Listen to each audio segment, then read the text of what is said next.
Hello friends, welcome to విశిష్ట food. ఇవాళటి recipe వచ్చేసి నేను మజ్జిగ పునుగులు చేస్తున్నానండి. అదేనండి, చల్ల పునుగులు అంటారు కదా, అవి చేస్తున్నాను. ఇదిగో చూడండి, మనకు వేడి ఆయిల్ ఇలా ఉంది కదా, చిన్న చిన్న పునుగులు ఇలా వేసుకోవాలి. చక్కగా వస్తాయి. అప్పుడు మనకు ఈ పునుగులు వేసేటప్పుడు ఒకటి జాగ్రత్త పాటించాలండి. ఇది దూరం దూరంగా వేసుకోవాలి. మనకు వేసాక ఏంటంటే ఒక దగ్గరికి వచ్చేస్తుంటుంటాయి. అందుకోసం వేసేటప్పుడే కాస్త దూరం దూరంగా వేస్తే అప్పుడు చక్కగా వేగుతాయి మనకు. ఇదిగో చూడండి, ఇలా మనం ఫస్ట్ ఆయిల్ వేడెక్కాక సిమ్లో పెట్టేసుకోవాలండి. ఇది దీని సీక్రెట్ ఇదండి. ఏంటంటే ఆయిల్ వేడెక్కాక మనం హై ఫ్లేమ్లో పెట్టి వేయించుకున్నాం అనుకోండి, అప్పుడు నల్లగా వస్తాయి పైనంతను, లోపల కుక్ అవ్వదు. అందుకోసం అని చెప్పేసి ఫస్ట్ ఆయిల్ వేడెక్కాక పూర్తిగా మీడియం ఫ్లేమ్లో పెట్టేసి మనం వేయించుకుంటే అప్పుడు చక్కగా వస్తాయి మనకు చల్ల పునుగులు అనేది. ఈ చల్ల పునుగులు అనేది భలే టేస్టీగా ఉంటాయండి. ఇది ఏంటంటే మనకు పుల్ల పుల్లగా కారం కారంగా భలే టేస్టీగా ఉంటాయండి. అందుకోసం అని చెప్పేసి నేను చల్ల పునుగులు చేస్తున్నాను. ఇక దీని టేస్ట్ దీనికే ఉంటుందండి, అంత బాగుంటుంది. ఏంటి చల్ల పునుగులు అంటే ఇంత బాగుంటాయి అని అనుకుంటారా? చూడండి, మీరు కూడా ఒకసారి ట్రై చేసి చూడండి, చాలా బాగుంటుంది. దీని టేస్ట్ దీనికేనండి. అసలు ఏంటంటే మనం చెప్పలేనంత టేస్టీగా ఉంటుందండి. అందుకోసమని నేను ఇలా చేశాను చల్ల పునుగులు. సరే, ఇక ఇవన్నీ ఇలా ఉన్నాయి కదా, మనకు ఈ చల్ల పునుగులన్నీ మనకు రెడీ చేసుకున్నాను. చూడండి ఎంత బాగా వచ్చాయి. చూడండి చల్ల పునుగులు అనేది ఇలా మీరు కూడా ప్రిపేర్ చేసుకోండి, చక్కగా వస్తాయి చల్ల పునుగులు అనేది. ఏంటంటే ఇదిగో, సరే ఇక ఇది ఎలా ప్రిపేర్ చేసుకోవాలో చూద్దాం ఒకసారి. ఇదిగో చూడండి, ఇక్కడ నేను ఒక కప్పు బియ్యం పిండి తీసుకున్నానండి. ఇదిగోండి, ఇక్కడ బియ్యం పిండి తర్వాత నేను పెరుగు కూడా ఒక కప్పు తీసుకున్నాను. ఆ తర్వాత ఉల్లిపాయలు కూడా ఒక కప్పు తీసుకున్నాను.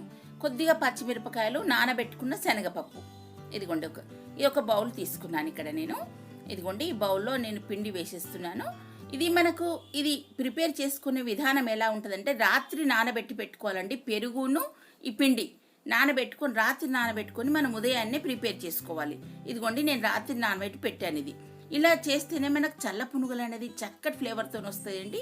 ఆ తర్వాత ఉదయాన్నే మనం చేసే ముందు ఇవన్నీ ప్రిపేర్ చేసుకోవాలి. ఈ ఉల్లిపాయలు, శనగపప్పు, సన్నగా కట్ చేసుకున్న పచ్చిమిర్చి, ఆ తర్వాత ఒక 1/2 టీ స్పూన్ జీలకర్ర వేస్తున్నాను. ఇదిగోండి జీలకర్ర. ఆ తర్వాత కుకింగ్ సోడా కొద్దిగా వేసుకోవాలండి. మనకు చల్ల పునుగులు అనేది పొంగడానికి కొద్దిగా కుకింగ్ సోడా వేసుకుంటే చక్కగా వస్తాయి. తగినంత సాల్ట్ వేసేసుకొని అన్ని బాగా కలుపుకోవాలి. ఇక మనకి పునుగులకు అంతా ఇది ఇలా ప్రిపేర్ చేసుకోవాలండి, చక్కగా వస్తాయి పునుగులు అనేది. టేస్ట్ కూడా చాలా బాగుంటాయండి. ఎందుకంటే ఈ పునుగులు అనేది మనకు రాత్రి నానబెడితేనే చక్కటి ఫ్లేవర్తో వస్తుందండి. మనం ఉదయాన్నే అప్పటికప్పుడు చేస్తా అంటే బాగోదు.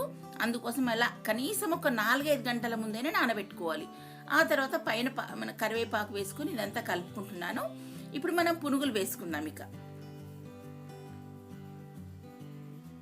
ఇదిగోండి, ఇలా చిన్న చిన్నగా వేసుకోవాలి. దూరంగా వేసుకోవాలి. ఇలా దూరంగా వేసుకుంటేనే మనకు చక్కగా వేగుతాయి.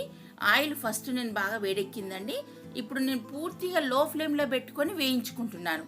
అలా వేస్తేనే మనకు లోపల బాగా కుక్ అవుతాయి. చల్ల పునుగులు అనేది టేస్ట్ కూడా బాగుంటుందండి, చాలా బాగుంటుంది లోపల కుక్ అవుతాను. ఎందుకంటే లోపల పచ్చి పచ్చిగా ఉంటే కూడా మనం తినడానికి కూడా బాగోదు కదా, అందుకోసమని అలా వేయించుకోవాలి. ఇక మధ్య మధ్యలో ఇలా కలుపుతూ ఉన్న తర్వాత ఇప్పుడు మనం అటు ఇటు తిరిగేసుకోవాలి కదా. ఇదిగోండి, అటువైపు ఇటువైపు తిరిగేసుకున్న తర్వాత మనకు పునుగులన్నీ ఎంత చక్కగా వచ్చాయి. చూడండి, చక్కటి గోల్డ్ రంగులో వచ్చేసాయి. చూడండి ఎంత బాగున్నాయి చల్ల పునుగులు అనేది. చూస్తుంటేనే మనకు తినాలనిపిస్తుంది కదా. మీరు కూడా ఒకసారి ట్రై చేసి చూడండి, బాగుంటాయి. అసలు ఏంటంటే దీని టేస్ట్ చెప్పలేమండి, అంత బాగుంటాయి. అసలు చట్నీ ఏం అవసరం లేదండి, డైరెక్ట్ ఇలాగే తినేసేయచ్చు. మేము చక్క ప్లేట్లో పెట్టేసుకొని చక్కగా తినేసేయచ్చు. అసలు మనం తింటుంటే ఎన్ని తిన్నామా అని తెలియకుండానే తినేస్తామండి, అంత బాగుంటాయి. Okay friends, thank you.